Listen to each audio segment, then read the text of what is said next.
La piscina era riscaldata e tonificante. Usai il tempo che avevo a disposizione per perfezionare la mia abbronzatura e fare un po' di vasche per tenermi in forma. Weston, o Wes come gli piaceva essere chiamato, non si era fatto vedere. Lo immaginavo dietro una delle tante porte chiuse che avevo oltrepassato per andare nel patio. Mentre uscivo grondante dalla piscina, una donna piccola di statura e piuttosto rotondetta, con indosso un paio di pantaloni cachi e un maglione, venne avanti con un vassoio. Feci per prendere un asciugamano, che non c'era, e mi guardai intorno. Lei sorrise e si avvicinò a un cesto nell'angolo vicino alla porta, sollevò il coperchio e tirò fuori un enorme telo da mare colorato. «Tenga, cara», disse con un accento britannico, porgendomi l'asciugamano. I suoi capelli, sale e pepe e i dolci occhi marroni mi facevano pensare a una versione più anziana di Mary Poppins. «Salve, io sono Mia», mi avvolsi nella salvietta nascondendo il minuscolo bikini rosso che avevo trovato nel guardaroba. Ce n'erano molti, tutti quasi invisibili, per cui ne avevo preso uno a caso. Mary Poppins sorrise e mi porse la piccola mano. «Miss Croft, tengo in ordine la casa, preparo i pasti per Mr. Channing, faccio il bucato e tutto il resto». Annuì, mi tamponai i capelli e li raccolsi in una coda.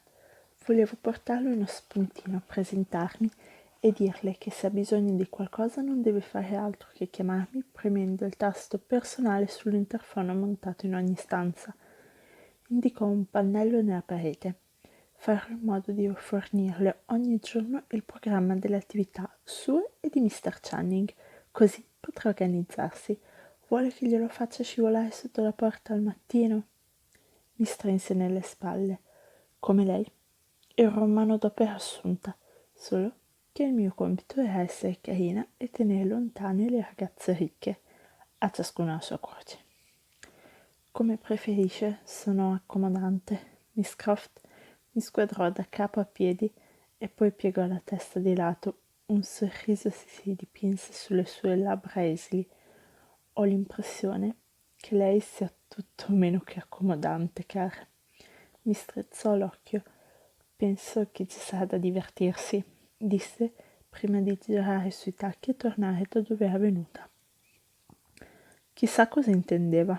Mentre osservavo per l'ennesima volta il panorama mozzafiato, pensai: questi sono soldi facili, un ragazzo bello da morire, di cui non mi innamorerò. Un appartamento da sballo con vista e un sacco di vestiti nuovi.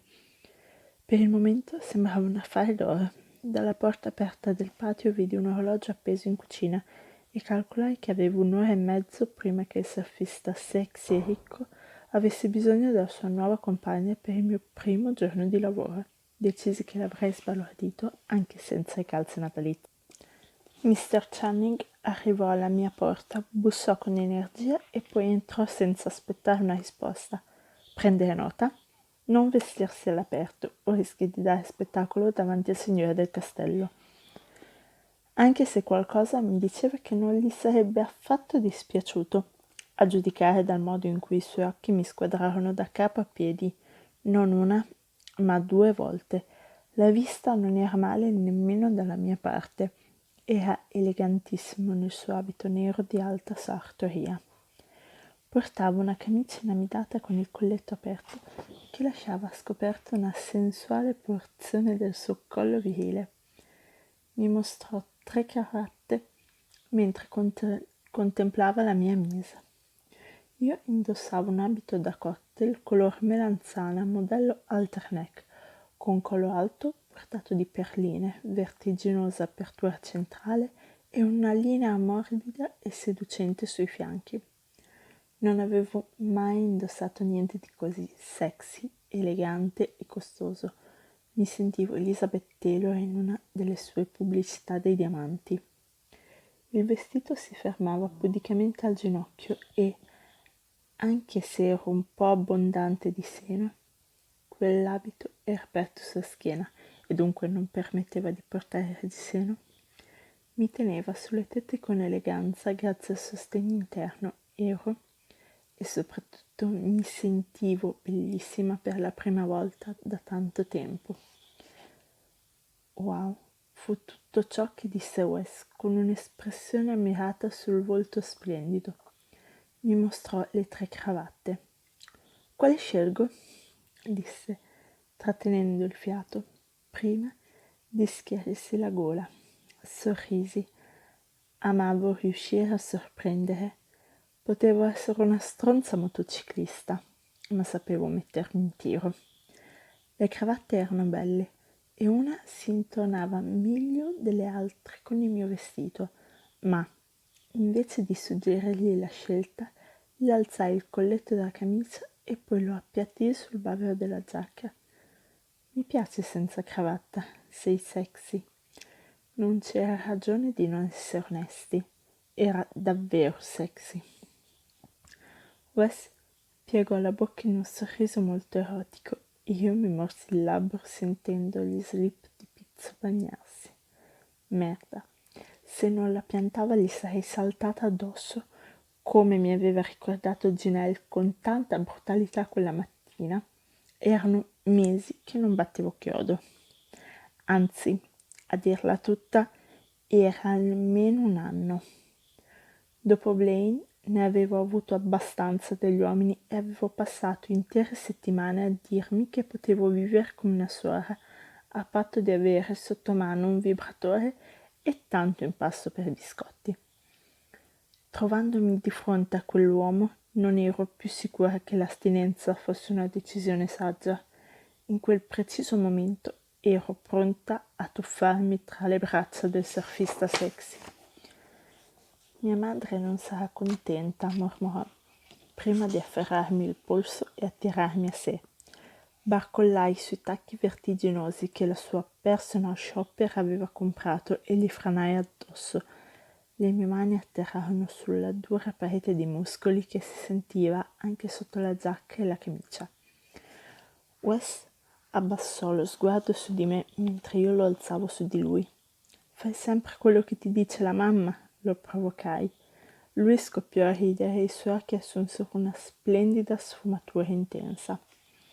Mi resi conto che avrei potuto perdermi in quello sguardo per giorni e sentire di aver vinto un premio. No, ma l'evento è di mia madre. Quando è necessario mi piace fare il bravo bambino. Si chinò su di me e mi annusò il collo. Accidenti, sai di sole e di brezza estiva, disse, sfiorandomi il mento con le labbra. Un brivido di eccitazione mi percorse il corpo. E sei uno schianto. Mi baciò ancora una volta su un angolo della bocca, niente contatto tra labbra. Mi lasciai sfuggire un gemito di disappunto, ma capivo che faceva parte del gioco e lui era bravissimo a condurlo. A quanto pareva, l'arte della seduzione era una cosa che lo divertiva e in quel momento della vita io ci stavo alla grande. È meglio che andiamo, disse Wes, sorrise, mi prese per mano e mi portò fuori dalla stanza. Afferrai rapidamente la pochette abbinata al vestito, dove avevo infilato il telefono, il rossetto e i documenti. Quando arrivammo alla porta, Miss Croft era lì. Teneva in mano alcuni fazzoletti da taschino. Guardò il mio vestito, prese quello appropriato e lo infilò con cura nella giacca di Wes. Ecco qui, gli lisciò il bavero. Sei perfetto, ragazzo mio. I suoi occhi splendevano come se stesse preparando suo figlio per il ballo del diploma. Che strano, non dissi niente. Lui le affidò le cravatte che teneva ancora in mano. Grazie, Judy. Si chinò a baciarle la guancia grinzosa. Poi mi lanciò un'occhiata e si girò di nuovo verso la sua cameriera barra cuoca barra domestica. Non avevo capito bene cosa fosse. Il vestito è perfetto, la ringraziò e mi portò fuori verso la limousine che ci stava aspettando. È stata Judy a comprare i vestiti? Ma in quel momento ogni altro pensiero scomparve e io rimasi a bocca aperta davanti alle dimensioni della limousine. Era più lunga di qualsiasi cosa avessi mai visto. Non ero mai salita su un'auto del genere.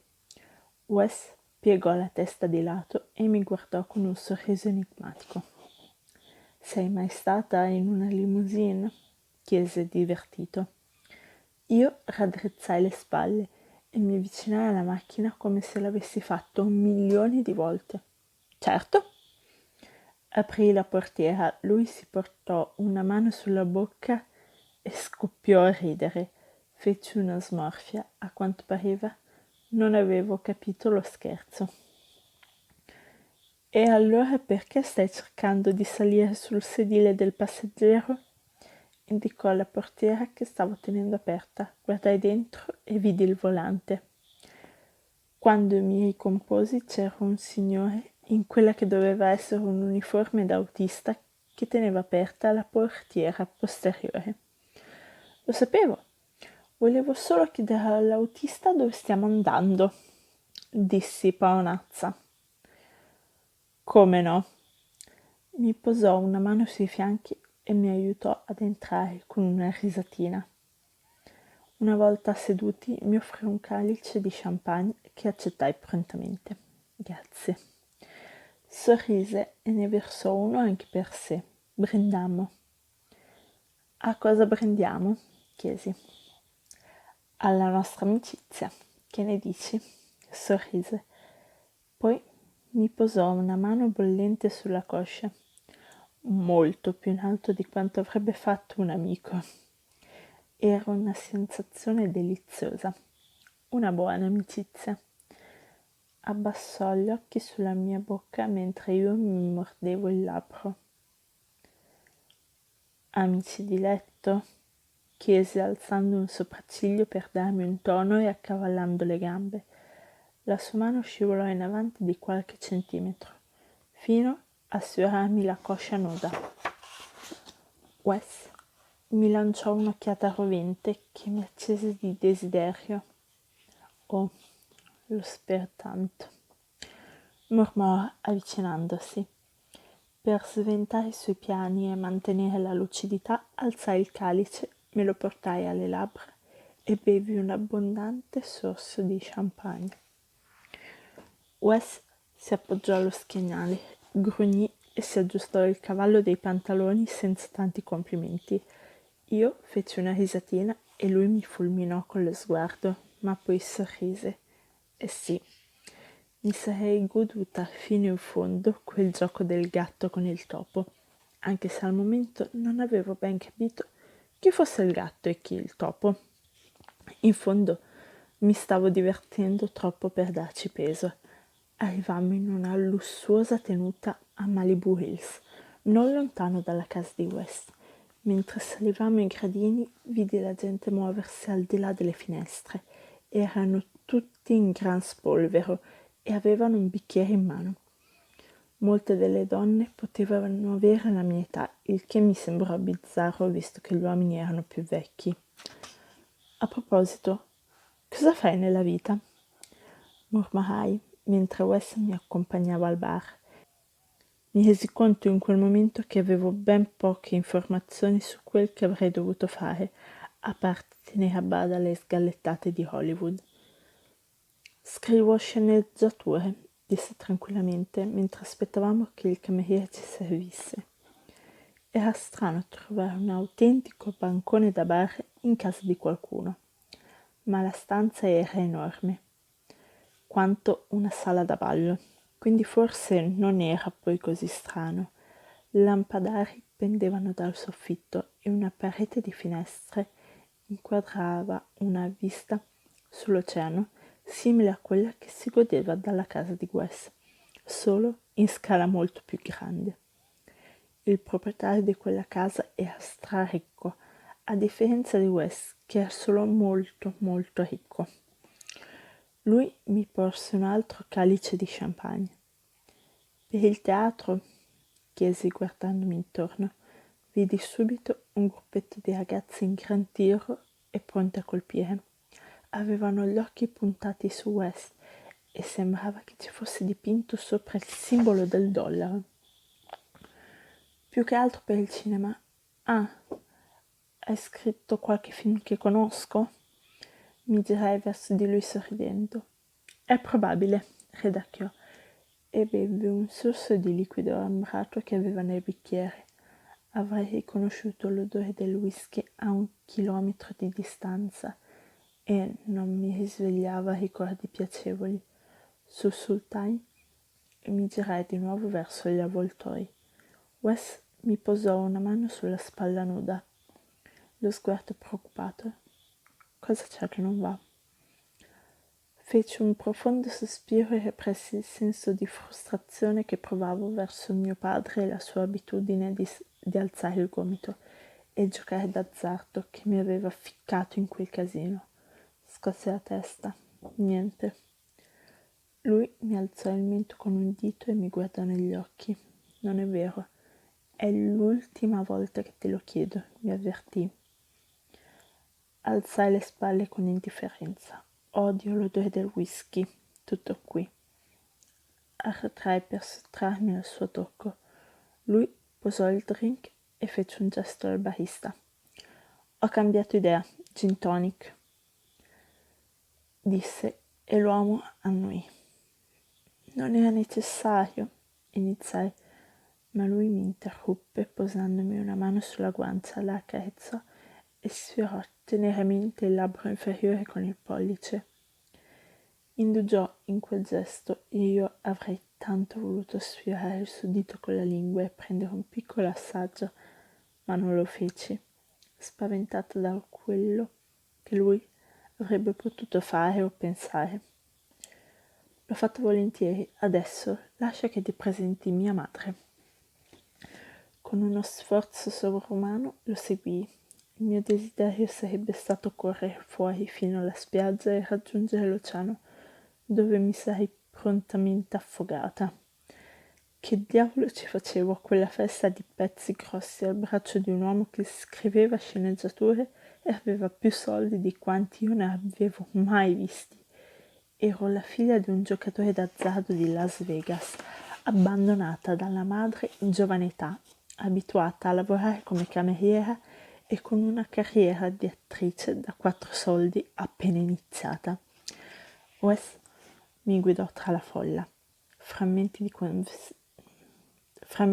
di conversazioni su vacanze esotiche, l'ultimo film d'azione, pettegolezzi di Hollywood e quale multinazionale stesse facendo cosa mi invadevano la mente ogni volta che passavamo di fianco a un gruppo di persone. Gli uomini mi guardavano con ammirazione, le donne, beh, non tanto. Labbra a canotto e anoressia sembravano all'ultimo grido, naturalmente, e io non avevo né l'una né l'altra, e il mio vestito lasciava ben poco all'immaginazione. Raggiungemmo il lato opposto della stanza, dove c'erano alcune sedie con lo schienale rigido e scaffali di libri. Una donna sulla cinquantina era vicina a un uomo che somigliava a Wes in modo sospetto. Anche lui, alto e biondo, quel gentiluomo distinto in abito grigio scuro che lodava l'abito rosa chiaro della moglie, aveva la stazza di un giocatore di football, a differenza di Wes, che aveva il fisico più slanciato del nuotatore barra surfista. Mamma, papà, le apostrofò Wes. La donna aveva i capelli biondo chiarissimo, quasi bianchi, e incredibili occhi azzurri. Le labbra erano carnose come quelle del figlio, evidenziate da un rossetto malva che si intonava perfettamente con il suo incarnato. I capelli erano raccolti in un severo chignon a conchiglia e perle le adornavano il collo e i lobi delle orecchie. Aveva un'aria di eleganza classica. Il Channing più anziano diede una pacca sulla schiena a Wes. «Figliolo!» disse con una nota di orgoglio. La madre lo baciò sulle guance con un gesto che sarebbe potuto sembrare affettato, ma poi gli prese il viso tra le mani e gli rivolse un sorriso caloroso. Vedo che ti sei attenuto alla mia scelta, la sentii mormorare. Poi si voltò verso di me. Il nervosismo che avevo provato prima di incontrare Wes era tornato, più forte che mai. È stata la madre a scegliermi. Beh, sapevo che lei e zia Milly si conoscevano. Era un po' strano che una madre selezionasse una escort per il figlio. Mi faceva accapponare la pelle. Wes si girò verso di me e mi posò una mano sulla schiena. Quel contatto mi diede i brividi. Avevo dimenticato che tutta la parte posteriore del vestito era aperta, tranne 2 strisce di stoffa adorne di perline che si incrociavano sulle scapole. Per il resto ero completamente nuda fino alla vita. Le sue dita tracciavano piccoli cerchi e io ebbi la sensazione che la mia pelle andasse in fiamme. Con un brivido mi avvicinai a lui senza che me l'avesse chiesto. Mamma, papà, vi presento Mia Saunders, la ragazza con cui esco, disse con un sorriso. Io tesi la mano. Mia, ti presento Weston Channing II e mia madre Claire. Lieta di conoscervi Mr. e Mrs. Channing. La madre di Wes incrociò le braccia sul petto e si portò una mano alla guancia. Stava arrossendo in modo grazioso e sorrideva tanto da sembrare divertita da una battuta che solo lei aveva sentito. Fece un cenno al marito. Non è bellissima? Mi strizzò l'occhio e scosse la testa. Oh, grazie, balbettai, e il padre di Wes scoppiò a ridere. Piacere di conoscerla, Miss Saunders. Mia, per favore. Lui annui. A quanto pareva la conversazione era finita, perché si girò e prese Wes per un braccio. Ora, figliolo, parlami dell'ultimo progetto di cui ti stai occupando. Ho sentito che vogliono offrirti il 3% del budget. Questo ti farebbe guadagnare solo 3 milioni, mentre loro ne hanno intascati centinaia con l'ultima serie Honor.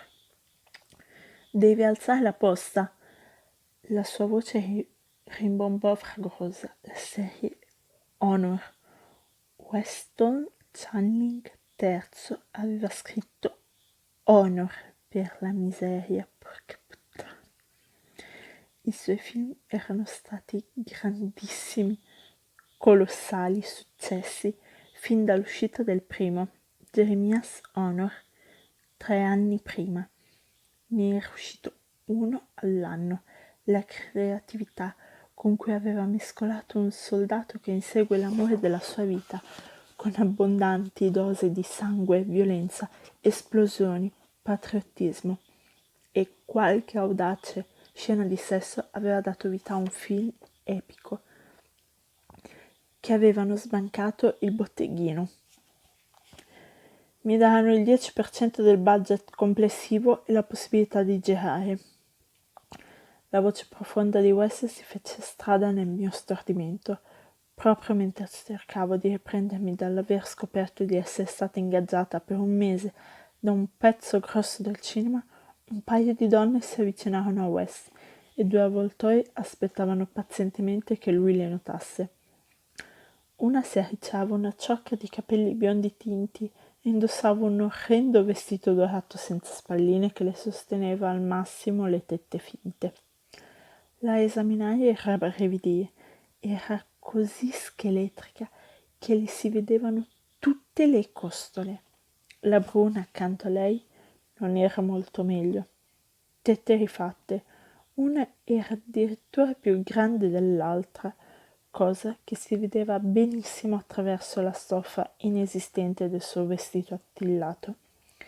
Le si erano induiti i capezzoli e avrei voluto dirle che doveva strofinarsi e riscaldarli prima di fare una figuraccia, ma qualcosa mi fece capire che lei andava bene così. Che lo spettacolo abbia inizio. Dovevo pur guadagnarmi quei $100.000.